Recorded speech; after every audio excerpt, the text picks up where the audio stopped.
Well, it's amazing to be here, guys. I'm stoked to be able to talk to you about physical literacy. I'm a Canadian, by the way. I need to declare that. Oh, thank you. The one Canadian in the audience, that's good. I see one from Toronto right there, so I'll say Mississauga, actually.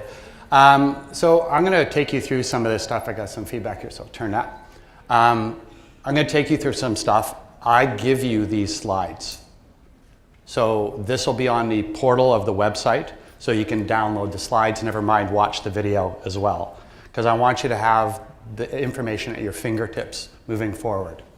It's an honor to be here on a 100th anniversary celebration, and 1917 is relevant where I live because, and this will come through in the story that I'm going to tell today, 1917 and where I live in Manitoba, Canada, was the year in which women were given the right to vote.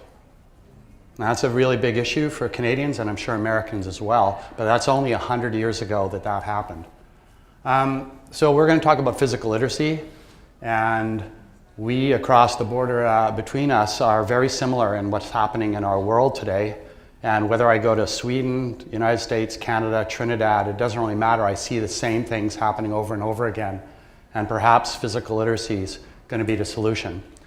Now, I'm going to invite you to Winnipeg, which is just a few hours north of you, and the 4th International Physical Literacy Conference will be occurring in May of 2019, so 2 years from now.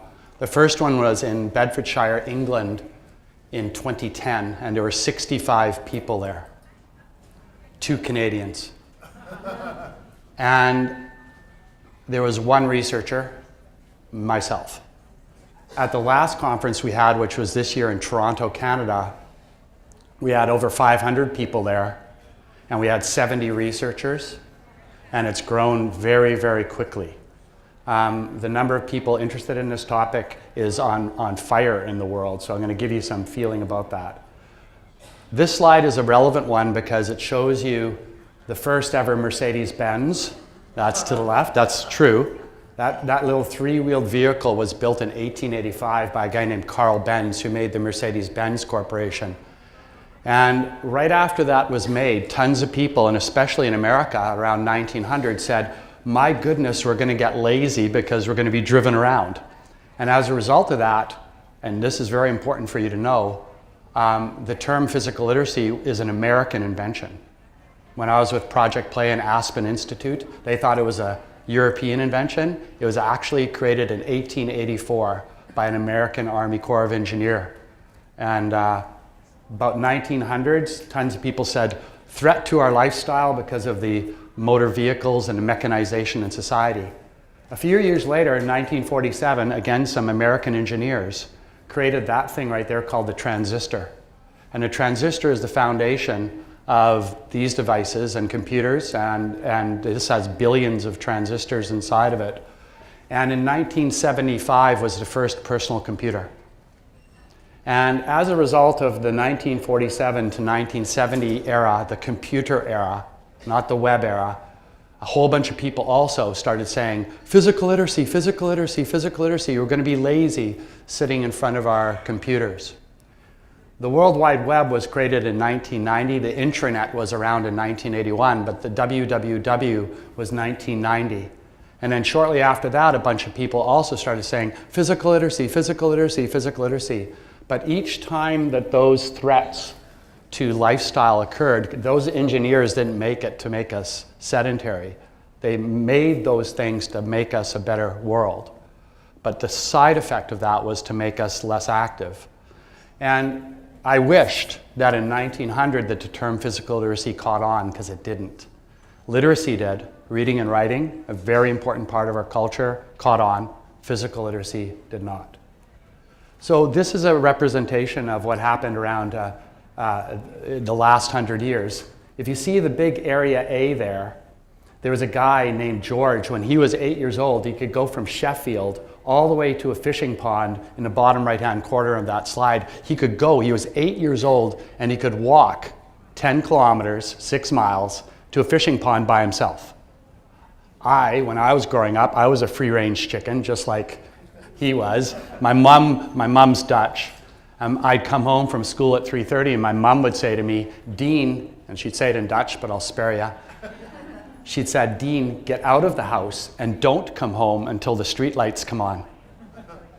I was a free-range chicken. Now, interestingly enough, the great-grandfather Jack in 1950 was only allowed to walk 1 mile unsupervised at 8 years old. His daughter Vicky, at the very top, was only allowed to walk about 600 yards. And then her son Ed, when he was 8, could only walk a few hundred meters without supervision. That's a representation of our culture. That's a representation of what's happened, that we've reduced our free-range behavior as human beings by over 10 kilometers, 6 miles, in less than the lifespan of this organization. This is American data, and you need to truly understand this data. This chart right here shows you that under the age of 11, boys are about 49% active. That means huffing and puffing 60 minutes a day. Girls are about 34% active. And until we knew the word physical literacy, we didn't understand why that difference was there. That's a crime to see girls less active than boys, but it's a major crime that both boys and girls under the age of 12 in the United States of America don't meet the physical activity criteria. The sad news is that girls drop from 34% to 3% after puberty, and as a result of physical literacy, we now know why that occurs, and I'll share that with you today. And then by the time you're my age, 53, no, it's 35, oh, I'm dyslexic, I'm joking. Only about 3% of Americans meet the physical activity criteria, which is 5 times a week of 30 minutes of huffing and puffing, 150 minutes a week. Make sense? So the interesting thing here is that that was measured by accelerometers, devices that actually know what you're really doing, not self-report. If you actually take the self-report American data, 52% of Americans believe they meet the physical activity criteria, but adults only 3%. That's 10 times off, 10 times dysfunctional. And that's true in Canada and other places as well. Canada, just so you know, in 2008, that was your data. In Canada, we matched this data in 2014. We're behind you. I'm in Sweden a lot because they're panicking right now. Their sports participation rates are dropping dramatically. They're about 7 years behind Canada. Now think about that. That's important for you because this is an interesting problem. United States, the base tax rate is 20%. In Canada, the base tax rate is 30%. In Sweden, the base tax rate is 40%. In Finland, the most protected country in the world, the base tax rate is 60%. When you get money, you can do things. Right, Fran? We need money to solve this, but we need you guys to be better educated and better implementing our curriculums, and that's a really critical part. If you don't know who Amanda Visick is, there she is. She's a US figure skater, Georgetown University, Washington State. The number 1 and 2 reasons that people stay in physical activity for life are fun and friendship. If your pedagogy doesn't include fun and friendship, you're not being an appropriate pedagogue. Fun does not mean smiles on your face. She has created what's called the determinants of fun. She's the fun researcher of the world, the doctor of fun. What a great title. And she's smiling, look at that. Do type in her last name, Visick, and fun maps. You want to be a good pedagogue and understand what fun means to a child? She's got the 81 determinants of fun. And you can read them and you can implement them in your classroom settings to maximize your teaching experience. This is Canadian data, and this is from 1972. You see the very first dot, it's at 9%. In 1972, the Munich Olympics, 9% of Canadians were obese, and we went up in a perfect straight line till now at 28%. We're just a little bit behind you. Now, why I'm showing you that is that I've put the two, in Canada, we have liberal and conservative governments, and they're basically almost not different in Canada. They're just on one side or the other of center. Most Canadian politicians are pretty centric. So our right and our left is tiny difference. But look what happens in Canada. We go red, blue, red, blue, red, blue, red, blue. That's what Canadians do. We go conservative, liberal, conservative, liberal. That's what our voting strategy. It's not very smart, but it's cool. But what I want you to see here is that at the Federal Liberal Convention, where Justin Trudeau, our current Prime Minister, was elected, I was the keynote speaker immediately before him. And I showed them this graph saying it's important to put health on the agenda, not just health care. The new health of America is physical education, sport, and recreation, not health care. You guys are health. You are the health system, not the healthcare system. Take yourself seriously that way, that you're responsible for health. Healthcare has no reach. You have the reach, along with sport and recreation. So what you need to see here is not a single government has made a dent in that trajectory in 45 years. And it took us 45 years to get there. How long will it take to get back? So this is the other one I'm going to mention to you, and this is very relevant to you.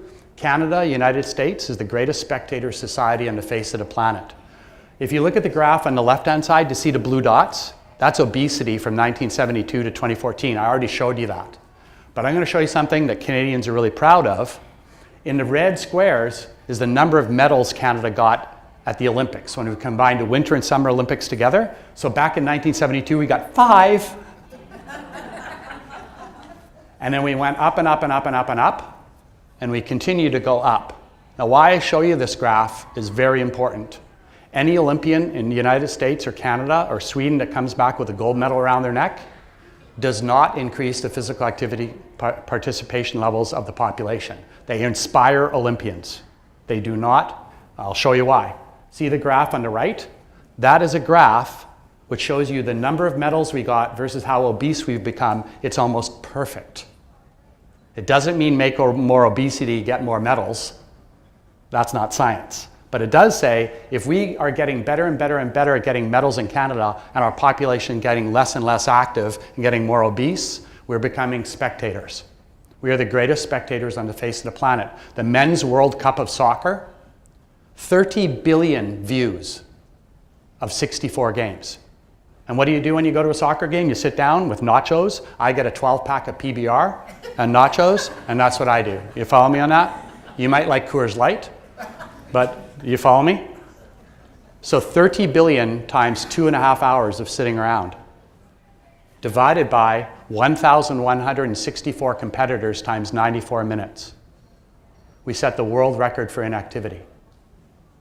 Just every Olympics does that as well. Because we're spectators. We're the best spectators on the face of the planet. It doesn't mean you shouldn't watch. It means you should balance what you watch with your activity. So we are in a movement-suppressed culture, and as a result of that, our kids have become bubble-wrapped. And this bubble wrapping on this child does not represent obesity. Each piece of bubble wrap represents a psychological harm that's done to children as a result of not being active, of which the literature is filled with scientific evidence that if kids don't move, they get psychological and physical limitations. That's the bubble wrap. Your job, because we're in Canada, United States, because we're in the countries where our children are not active, we have to unwrap them. We're no longer in prevention mode, we're in treatment mode, guys. And as a result of that, you have to think as teachers, how do I unwrap that bubble wrap? How do I take those pieces off? So what is this bubble wrap? Most of our children are risk adverse. They don't like adventure anymore. They don't even understand what adventure is. Most kids don't even understand what moderate, vigorous physical activity is. And that's an important issue. But if they're risk adverse, risk is to be embraced, not to be frightened, be frightening. Social connection in this world, this is where my friends are. Now, this isn't an evil thing. Every single morning I woke up this morning, I looked, there's no devil inside. It's not an evil thing. It's my attitudes and values as a Canadian that makes me use this. I thought I was going to get a 4-day work week back when I went through physical education, 1976. And when I went through phys ed, I graduated and they said, hey, Dean, you know what? You're going to get a 4-day work week by the time you're my age. I have a 7-day work week now. Oops. Made a world I don't want my kids to live in. Almost all kids are afraid of failure, sorry. Failure is the way you get successful. Failure is not the opposite of success. It's part of success. And kids, I don't want to fail. I don't want to fail. Well, that's inappropriate. Embracing failure is a really important thing. Fear of judgment. Children don't know how to take criticism. The only way you get good at getting criticism is by getting criticism and learning how to accept it and integrate it into your person. So children, these are all toxic bubble wraps. Fear of judgment. Children need permission to play. You can put a big play structure right here, have a bunch of kids right there, and they're going like this, looking for a parent or an adult to give them permission to move. They don't just run into it and get going with it. They've lost contact with nature, and I'll talk a little bit about this later on, and that's a major issue in this world where we need to save the planet. Creativity is suppressed in a massive way. Americans and Canadians share one big thing. We love innovation. We are innovation-driven culture. And yet, in our schools and in our environment, we suppress creativity in our children. Our children are heavily socially inhibited, and I'll explain that later on as well. They don't like moving in front of others. And finally, they're the greatest spectators on the face of the planet. So, restoring our children to what they used to be is an important thing, but it doesn't mean that you go back in time and get rid of cars and get rid of cell phones. That's ridiculous. Those are great things of society. It's balancing out. You're part of this revolution of getting our children back to where they need to be so they don't have the problems downstream. If you haven't read these two books, it is mandatory reading. Richard Louv wrote the first book in 2008 called Last Child in the Woods, and he created the title Nature Deficit Disorder. Our children suffer from nature deficit disorder. I call it outdoor deficit disorder. And then he just came out with that book right there. I'm pushing some of his books on you, but they are good reads to think a little bit about that. Physical literacy is this.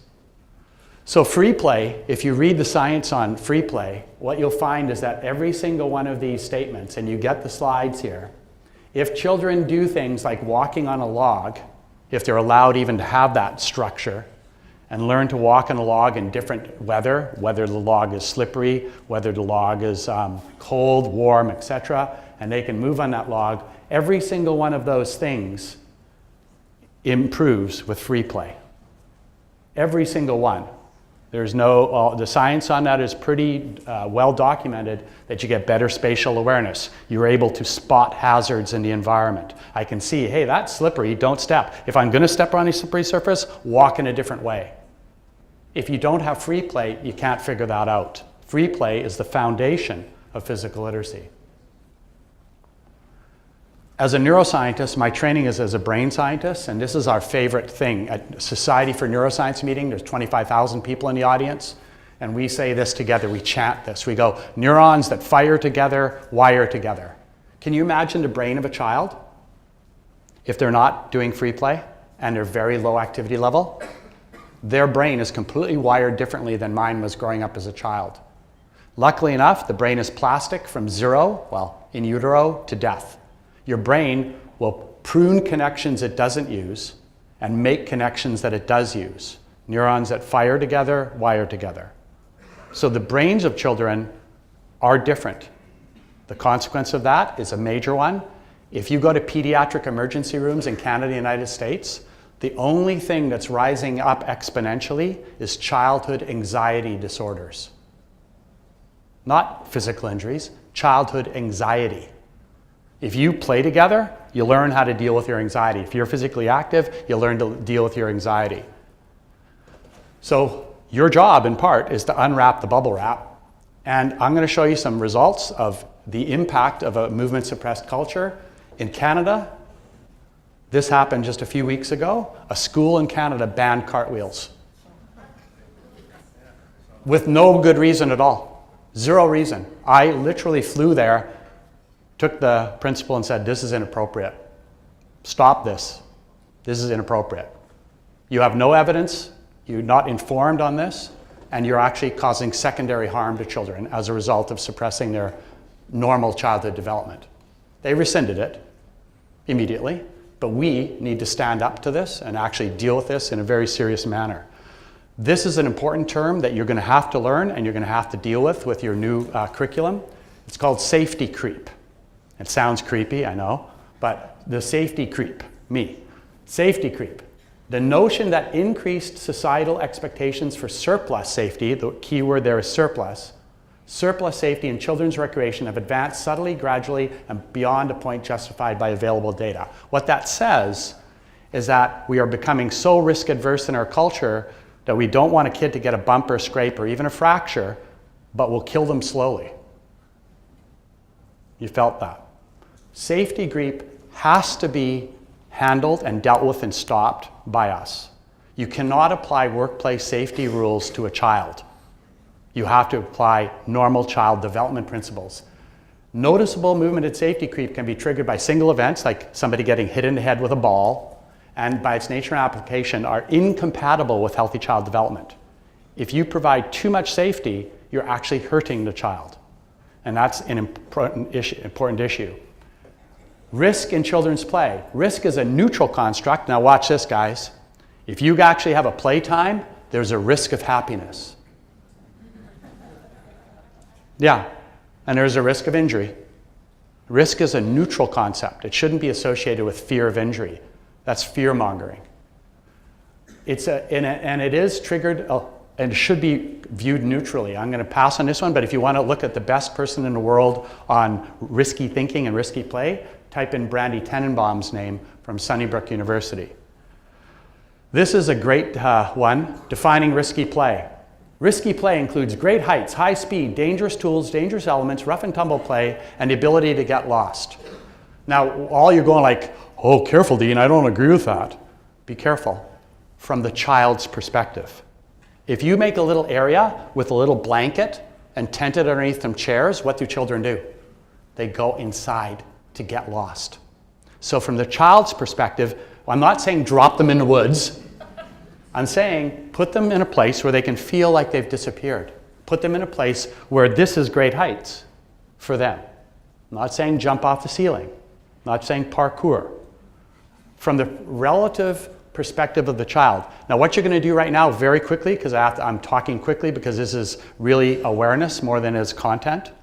I want you to, the person beside you, remember right now the most fun play, free play that you had as a child. Think about it. The most fun free play circumstance. Think. Now, share that with the person beside you. Quick.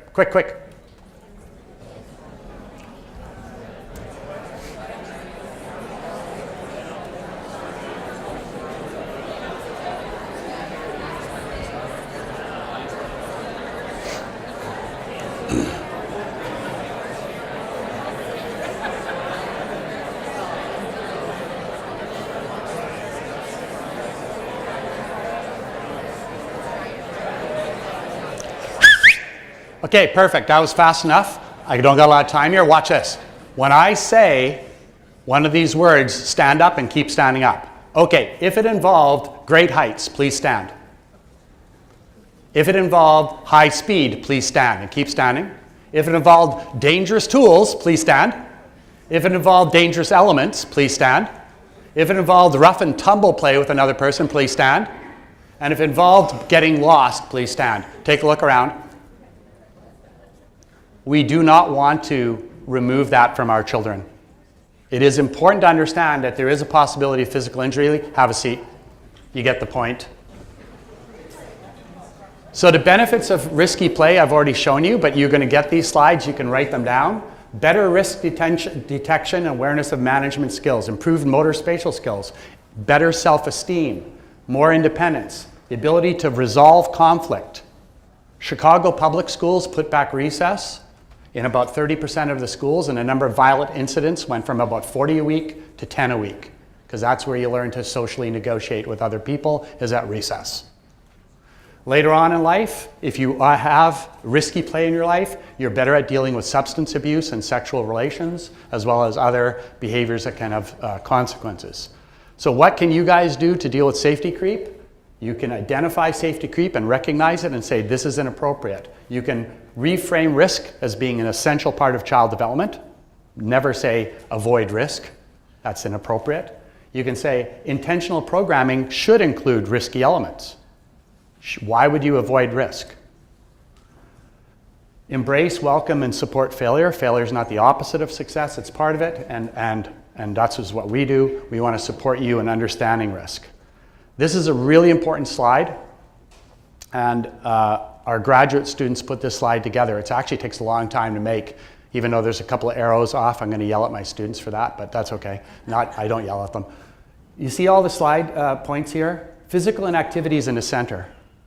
If you're physically inactive, every single one of these arrows has over 50 studies showing that it's true. This isn't a conversation. This is saying that if you're physically inactive, you can get cardiovascular diseases, of which there's some up there. If you're physically inactive, you can have an increased risk of types of cancer. If you're physically inactive, you can have increased rates of anxiety disorder and depression.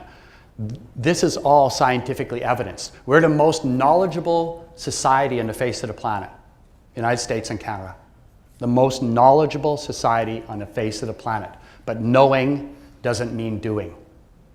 In Canada, we have these people called Hal and Joanne that say, eat well and exercise regularly. And they've been saying that since 1972.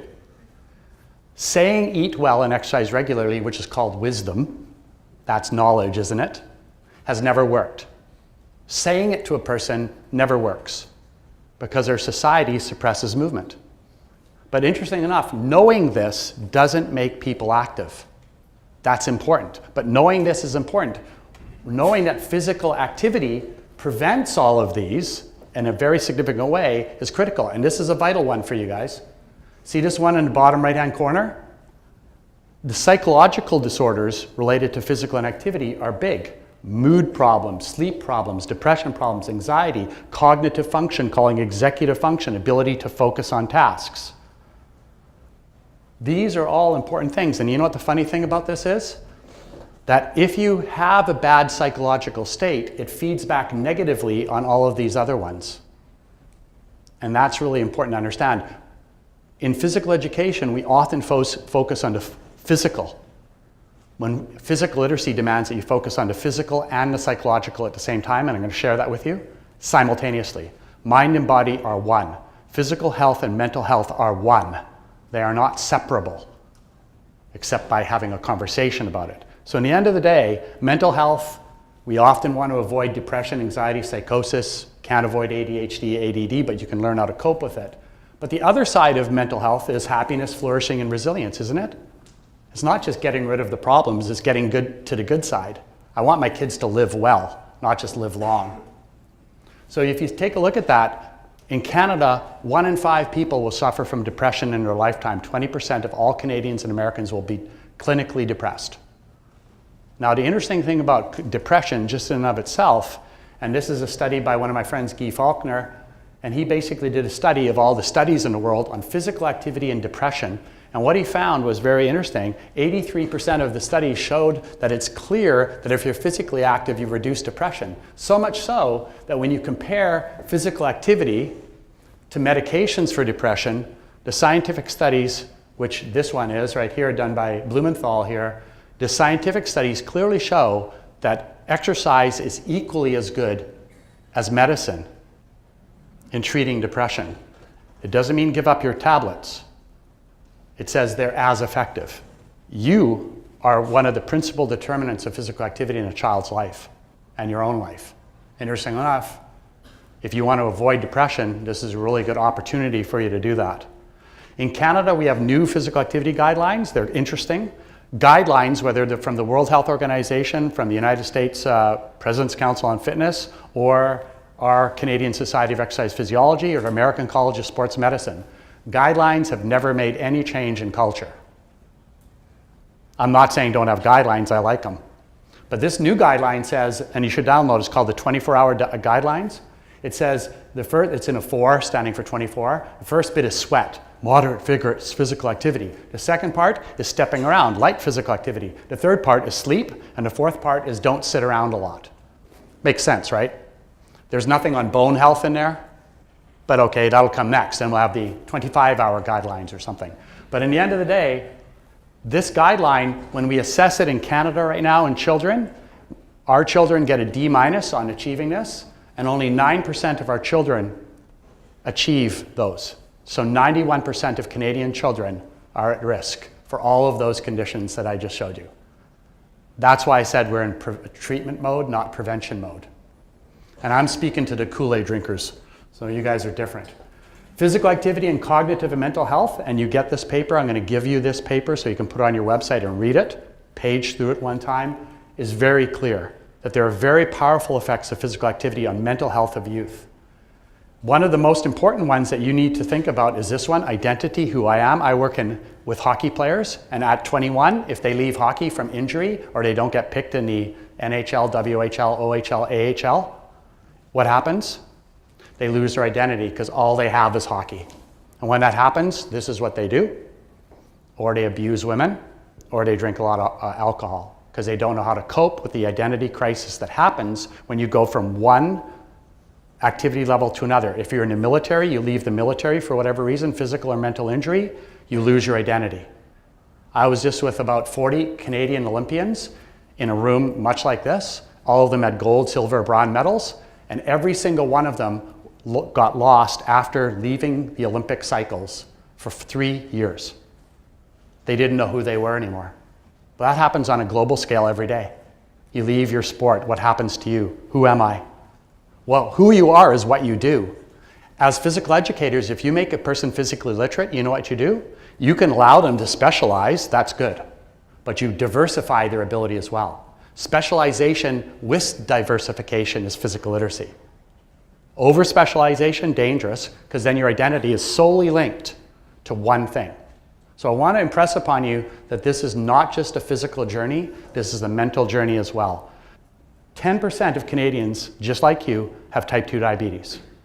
That's 3.5 million Canadians or 35 million Americans. Each person who has type 2 diabetes goes to the doctor 6 times in a year to one person who's healthy. You got me on that?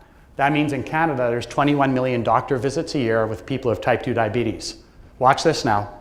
I'm going to click the slide and it's going to go fast forward to 2063. My son will turn 69 then. My son's world will be before him. And I want that world to be better before he gets there. Watch what happens. Population goes to 65 million people in Canada, 63.5 million, and 30% of Canadians, just like you, will have type 2 diabetes. Now watch the numbers though. It went from 3.5 million Canadians, and remember you multiply by 10, to 19 million Canadians, because we grew in size, and 30% of 63 million is 19 million. You do 19 million times 6, you get 115 million doctor visits a year. That takes our Canadian healthcare system just to one disease and squashes it for good. This is a scary proposition. So how does physical literacy come in? Perhaps physical literacy is the missing link to physical activity. No country has made a dent on physical activity. Perhaps it's physical literacy. This is, I work in the circus industry heavily, in very high-end circus. And the motto in circus has really helped me understand something. The motto is right there. In circus, if you come into the circus world, our job is to help you find your shoes. Not big clown shoes. What shoes are yours? What do you like to do? And then we help you get better, grow in your shoes, get better at doing stuff. And then we help you use your shoes in life. Find your shoes, grow in your shoes, and use your shoes. Well, that's what you do, isn't it? That's exactly what phys ed does. Hey, what do you like to do, kid? Hey, let me help you get better at doing it. Hey, maybe we can do that for the rest of your life. You're circus folk. So to me, this is really what we're doing. The phys ed curriculum and the health curriculum the goals are physical literacy and health literacy. That's the goals. And if you are physically literate and health literate, you're going to be able to find your shoes, use your shoes, and grow in your shoes. So this is the statement from UNESCO that says that UNESCO are the people that say, everybody should read and write. 97% of Canadians can read and write. In Sweden, it's 99.9. I don't know in the United States, it's going to be high, 95% at least. But let's just think about this. We all believe in literacy, and literacy says literacy is crucial, reading and writing is crucial to the acquisition by every child, youth, and adult, and it's an essential life skill that's indispensable to participate in this world. Everybody in this room agrees with that. Did you need science? Did I need to do a trial comparing Indianapolis against Daytona, Florida? Daytona doesn't get books, Indianapolis does. Did we do that? No. You believe in that because that's your belief structure. Watch this. Physical literacy is crucial to the acquisition by every child, youth, and adult, and it's an essential life skill that's indispensable for active participation in this world. At face value, you have to accept it. In Canada, every single one of these agencies has completely adopted the term. The Canadian Parks and Rec Association, Canadian Sport Policy, our physical education group, just like Shape America, has adopted physical literacy. It's from top down and bottom up going very quickly, changing policies, programming, strategies, laws, interactions between groups. It's on fire in Canada. It's early years though. It's early years. But it's important to understand that when people start adopting it, we have now a consensus statement. You can download this on Google. It's 2 pages long, that's it. The only country in the world with a consensus statement on physical literacy, Canada, called Canada's Physical Literacy Consensus Statement, June 2015, not that long ago, right?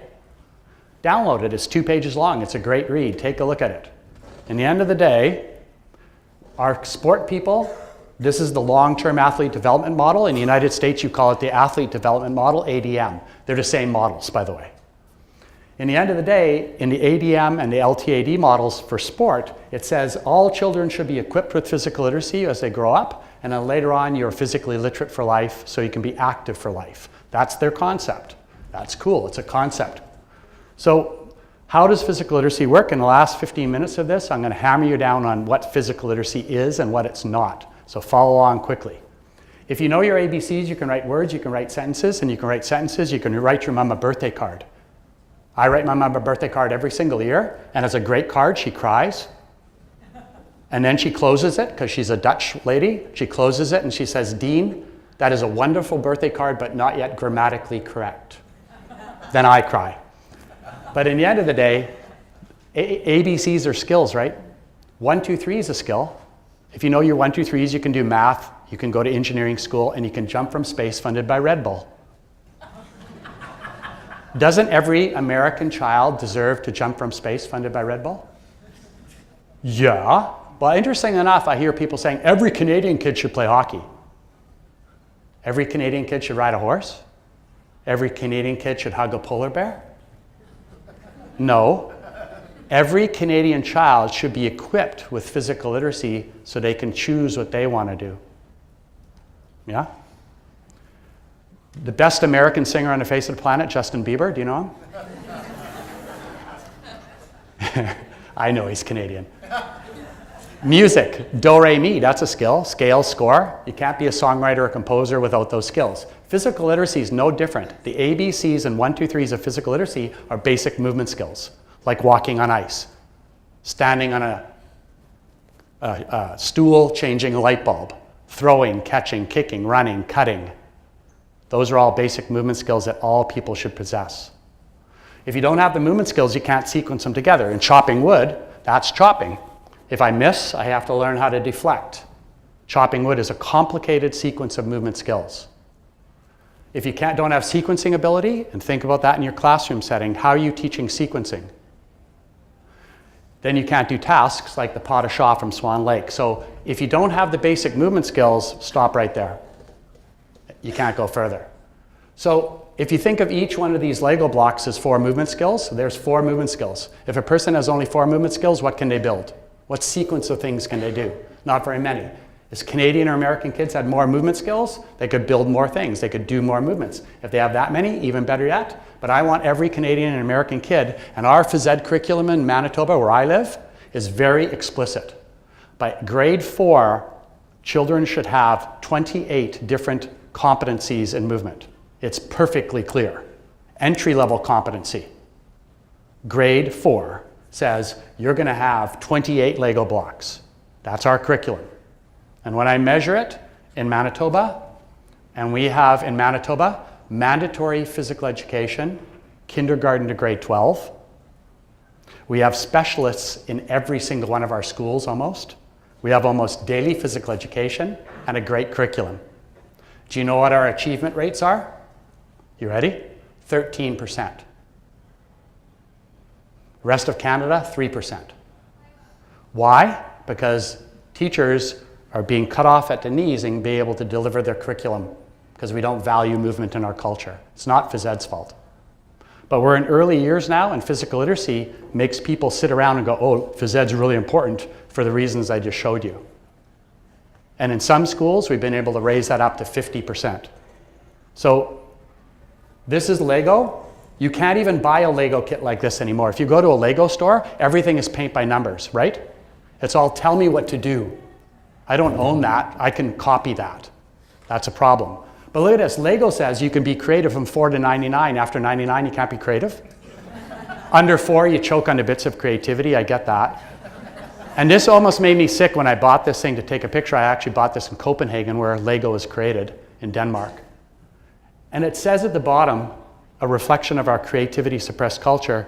Look at that, ideas included. It made me sick actually to see that. I was like, what? Kids need to be told what to do? Yeah, they do, and that's scary because this is almost every single kid today. That's suppression. Think of that in a movement context. So that's what we want. That's what phys ed does. Phys ed builds movement competencies. In America, we often think about fitness, and I'm all about fitness, let me tell you, but that's an outcome. Sport is an outcome. Movement skills are the foundation of participation in sport and recreation and activities of daily living. That's the Manitoba curriculum right there. See the 18 different movement skills? By grade 4, you have to have entry-level competence, and if you have 18 different movement skills, you can participate in life. This is the physical literacy cycle, a very important one. And what you see here, this cartoon, which is evidenced in science, says the following. If you give kids movement competence, I'm not delivering fitness, I'm not delivering physical activity, I'm delivering movement competence and movement skills. Then you develop confidence, then you develop motivation to continue doing it, and you enjoy what you're doing, so then you participate more. You'll notice this is physical literacy. 2 parts of it are psychological, 1 part physical, and 1 part behavioral. Do not think that physical literacy, just because it has the word physical in it, is purely physical. It's both psychological and physical attributes. If you're not developing confidence in a child, you're not delivering a quality physical literacy experience. I'm going to tell you about confidence. It's not in the slides. Confidence is built on a fun and challenging pathway mixed with successes and failures. Confidence is built on a fun and challenging to all levels of ability pathway, a challenge for every level of ability. Imagine that in your classrooms. Mixed with successes and failures, so they understand that equation of using failure to get success. This is a person who's competent, confident, motivated, and clearly happy moving. Right there, 33-year-old stunt woman living in Vancouver, one of my people I run mountains with. And this is your US Surgeon General. Your US Surgeon General read the Canadian Physical Literacy Consensus Statement on June 25th, approximately, on 2015. He also got another document. He stayed up till 1 o'clock at night reading it. He woke up his wife in the middle of the night and said, "This is cool stuff." No joke. The next day he went on camera and your US Surgeon General, one of the most evidence-based people on the face of the planet, had a belief moment. He didn't need science. He said this is his quote, we did not give him this. He said, no matter how many sidewalks we build, no matter how many parks we construct, no matter how we urge people to get involved in physical activity, they simply won't do it unless they have the ability, movement competence, confidence, and desire or motivation to do it. That's your US Surgeon General taking the lead in the country and thinking that this is a maybe, and he later on said this, I didn't tweet it yet. He said, physical literacy may be the vaccine for physical inactivity. Pretty cool statement. That's a belief structure. So in the United States, if you haven't read this document, you should. This is by Project Play, Aspen Institute's document that says Physical in the United States, a strategic plan. It's a few years old now. And of course, Shape America has adopted the term. And that's indeed what we have across Canada in all our phys ed curriculums. So there is physical literacy once again in a very simple block diagram. 1/2 is physical, 1/2 is psychological. If you get the physical and the psychological, you will actively participate in the world. And if you actively participate in the world, I didn't say exercise, I said active participation. You know what happens? You get better physical fitness, you get better mental fitness, and you get better social fitness. Those are outcomes. Fitness is an outcome of participation. How do you participate? By being physically literate. See the sequence? Do not interchange the words physical literacy with physical activity with fitness. Fitness is an outcome. Physical fitness, mental fitness, social fitness. Participation is the moderator, and physical literacy is the gateway to being physically active. This is the complicated diagram, but I'm going to explain it to you because it's super important. I use this for my lesson plans.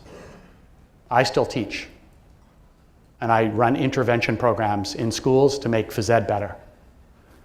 This is one of our diagrams we use for doing that.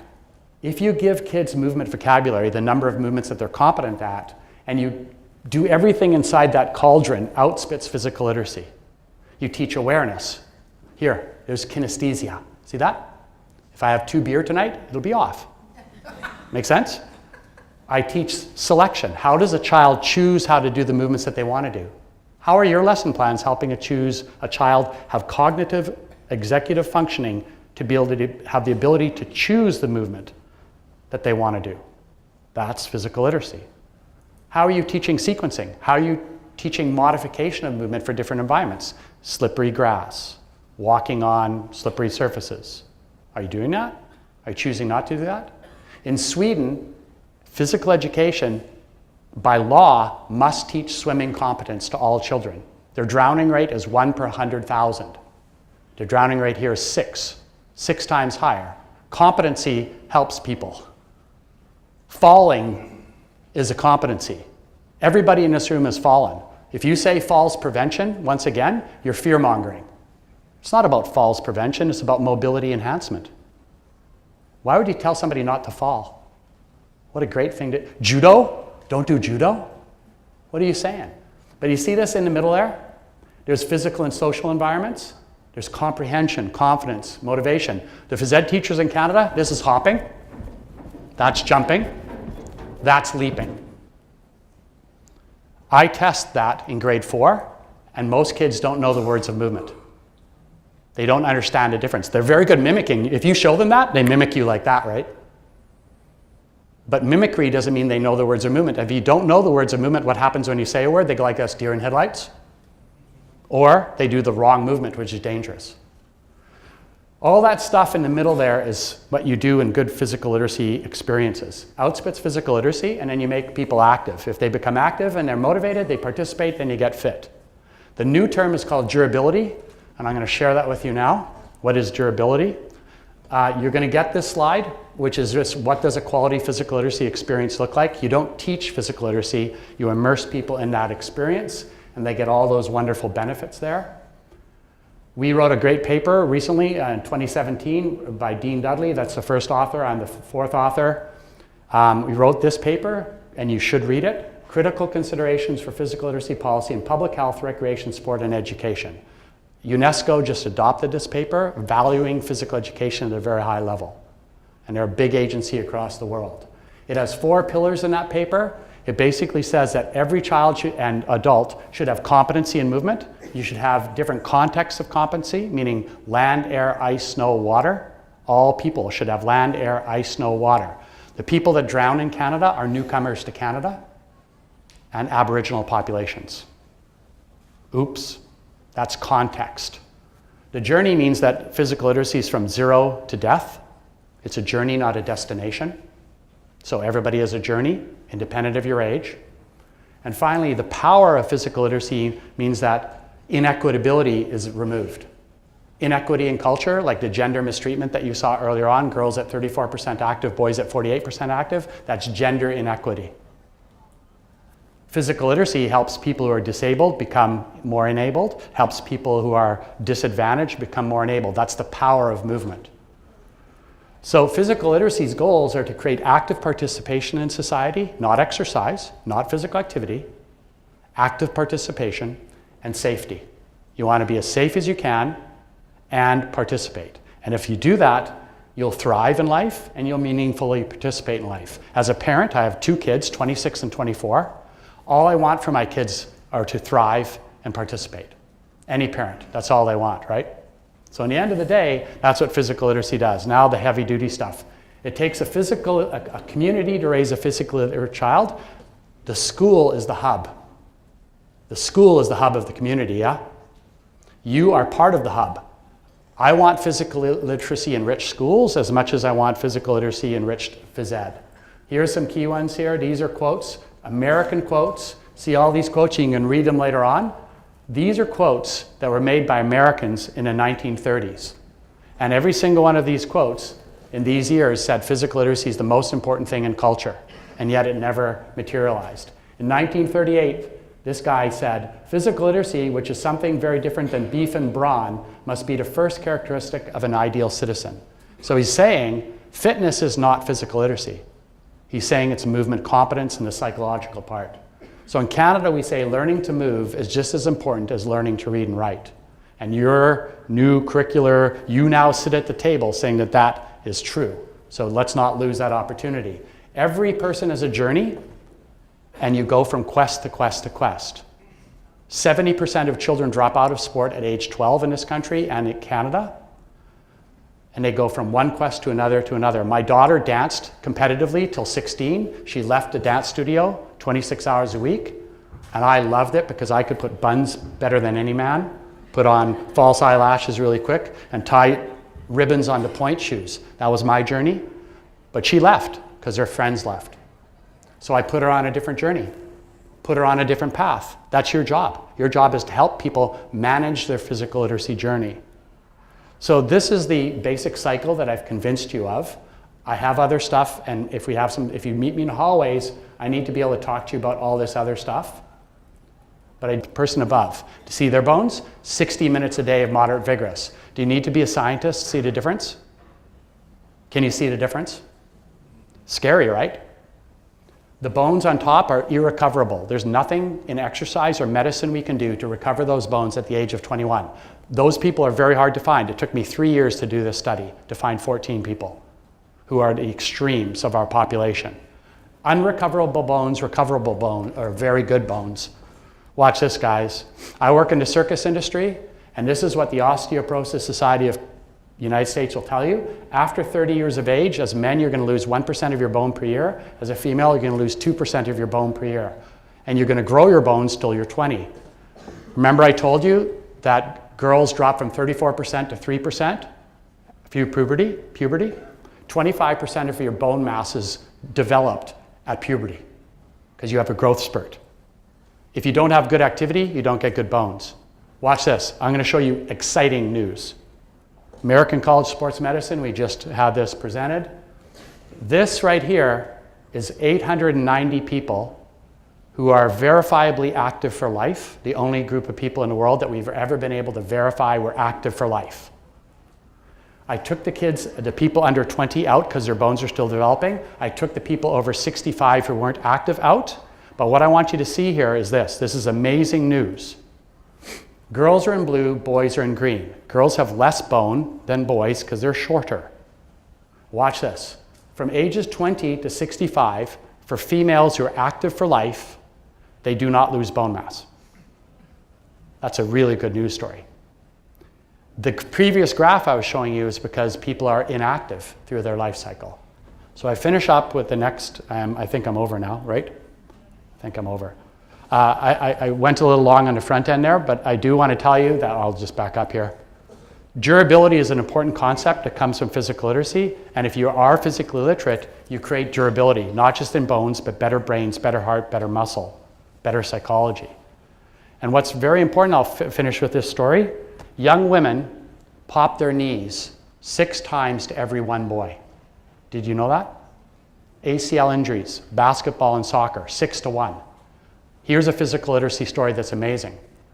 If you deliver physical literacy, competency, and movement to young girls, the injury rate goes from 6 to 1 to 1.5 to 1.